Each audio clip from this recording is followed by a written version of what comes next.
अब हम करेंगे क्वेश्चन नंबर 12। क्वेश्चन नंबर 12 क्या कहता है? तो ये क्वेश्चन कहता है कि एक स्फेयर है और स्फेयर के अंदर एक कोन है। स्फेयर के अंदर एक कोन है। तो अगर इस कोन का वॉल्यूम मैक्सिमम हो तो इसकी जो हाइट है यानी एल्टीट्यूड ये जो एल्टीट्यूड है यानी h, ये हमारा होगा 4r/3। और जहाँ पे r क्या है? r है हमारा radius of sphere. So that the altitude of right circular cone, यानी इसका ये जो एल्टीट्यूड है ऑफ अ मैक्सिमम वॉल्यूम, और इस कोन का वॉल्यूम जो है वो मैक्सिमम होगा, that can be inscribed in a sphere. और ये जो कोन है वो इस स्फेयर के अंदर है, ऑफ रेडियस r, और इस स्फेयर का रेडियस जो है वो r इज 4/3। तो इसको सबसे पहले हम लोग क्या करेंगे, हाइट को h मान लेंगे, या फिर इस पोर्शन को h मान लेते हैं। एक काम करते हैं, पूरी हाइट h मान लेते हैं। तो यहाँ पर ये जो है ये हमारी हाइट हो जाएगी h। इनके सबके नाम रख देते हैं। इस पॉइंट को हम लोग नाम दे देते हैं O, ये हो गया A B C, और इसको मान लेते हैं N। ठीक है, इस तरह से सारे नाम हो गए। अब यहाँ पे अगर हम AO की बात करें तो ये तो हमारा सेंटर है, तो AO जो है वो क्या होगा, R ही होगा। इसका मतलब ON ये क्या आएगा, ये टोटल तो H है, तो ON क्या होगा, H माइनस R, यानी इस पूरे में से इस R को माइनस कर दो तो ये आ जाएगी H माइनस R। ठीक है, ये है R। तो इस कोन का वॉल्यूम क्या होगा, V is equal to 1/3 pi R square H। जहाँ पे ये जो R है इसको हम लोग कैपिटल R मान लेते हैं, क्योंकि यहाँ पे जो R दे रखा है वो रेडियस है कोन की, और ये हो गई हाइट।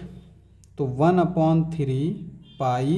अब देखो, चूँकि ये जो R है ये हमने अपनी तरफ से माना है, और हमें जो निकालना है वो निकालना है एल्टीट्यूड यानी h। तो इस वॉल्यूम को हम h के फॉर्म में लिखेंगे। तो इस कैपिटल R की वैल्यू निकाल लेंगे। देखो यहाँ पे एक ट्राइंगल बन रहा है, राइट एंगल ट्राइंगल है, इसका इस्तेमाल करके हम R की वैल्यू निकाल सकते हैं। क्या आएगी, देखो R square is equal to small और R स्क्वायर माइनस इसका ये परपेंडिकुलर यानी h माइनस R का स्क्वायर। R स्क्वायर, इसका स्क्वायर खोल देंगे, h square plus R square minus 2RH। क्या बचेगा, R square minus H square minus R square plus 2RH। ये कैंसिल आउट, तो ये बचेगा 2RH माइनस H स्क्वायर। तो ये आ गई हमारी R स्क्वायर। तो यहाँ से उठा के R स्क्वायर यहाँ पुट कर देंगे, तो ये हो जाएगा 2πr माइनस H स्क्वायर, और ये H, ये हो गया वॉल्यूम। तो V इज इक्वल टू हो जाएगा 1/3 पाई, और इस अंदर ले जाएंगे H को, 2πRH माइनस H स्क्वायर। ये हमारा जो है ये है RH। ये हो गया R, तो हमारा ये हो गया, H ये है, H को S से मल्टीप्लाई करेंगे H स्क्वायर, और ये हो जाएगा H क्यूब। इस तरह का हमें वॉल्यूम मिल जाएगा। अब हम लोग क्या करेंगे, डिफ्रेंशिएट कर देंगे, dV/dH निकालेंगे। तो ये क्या आएगा, 1/3 पाई, और यहाँ पे जब हम डिफ्रेंशिएट करेंगे तो ये 2 पहले आ जाएगा, 4RH माइनस इसका डिफरेंशियल करेंगे तो 3H स्क्वायर, ये आ जाएगा। अब फॉर क्रिटिकल पॉइंट के लिए, या फिर इसको हम टर्निंग पॉइंट भी बोलते हैं, dV/dH को 0 रखेंगे। तो यहाँ से इसको अगर हम 0 रखेंगे तो 1/3 पाई 4πH माइनस 3H स्क्वायर, ये 0 हो जाएगा। ये यहाँ से अगर हम देखें तो H कॉमन मिल जाएगा, तो ये बचेगा 4π minus 3H is equal to 0। अब H तो 0 हो नहीं सकता, क्योंकि अगर H 0 हुआ तो इसका मतलब वॉल्यूम 0 हो जाएगा, तो हमें कोई फ़ायदा ही नहीं मिलेगा। तो इसका मतलब ये पॉसिबल नहीं है। इसको 0 रखेंगे तो 4π minus 3H is equal to 0। यहाँ से H की वैल्यू आएगी 4π/3। तो ये हमें क्रिटिकल पॉइंट मिल गया। अब हमें ये देखना है कि इस पॉइंट पे ये हमारा मैक्सिमम वॉल्यूम है या मिनिमम वॉल्यूम है, ये भी तो चेक करना पड़ेगा। तो इसके लिए हम लोग क्या करते हैं, सेकेंड डेरिवेटिव फाइंड करते हैं। तो इसका सेकेंड डेरिवेटिव फाइंड करेंगे, d square v upon d h square 1/3 पाई।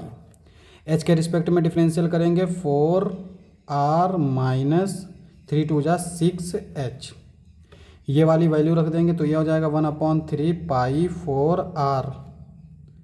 और यहाँ पे ये भी हमारा पाई नहीं है, ये हमारा r चल रहा है, ठीक है, ये r चल रहा है, माइनस का 6, ये हो जाएगा 4r/3, 1/3 पाई 4r माइनस 3 2 जा 6, 2 4 जा 8, 8r। अब एक चीज़ देखो, 8 जो है वो 4 से बड़ा है और इसका साइन माइनस है, तो इसका मतलब ये ओवरऑल निगेटिव होगा। This implies that h is equal to 4r/3 is maximum point. इसका मतलब ये हमारा मैक्सिमम पॉइंट हो गया। तो यही चीज़ हमें प्रूफ करनी थी कि जो एल्टीट्यूड है यहाँ पे h क्या है, हमारा एल्टीट्यूड है। This implies that altitude of cone is equal to 4r/3, यही हमारा आंसर हो जाएगा।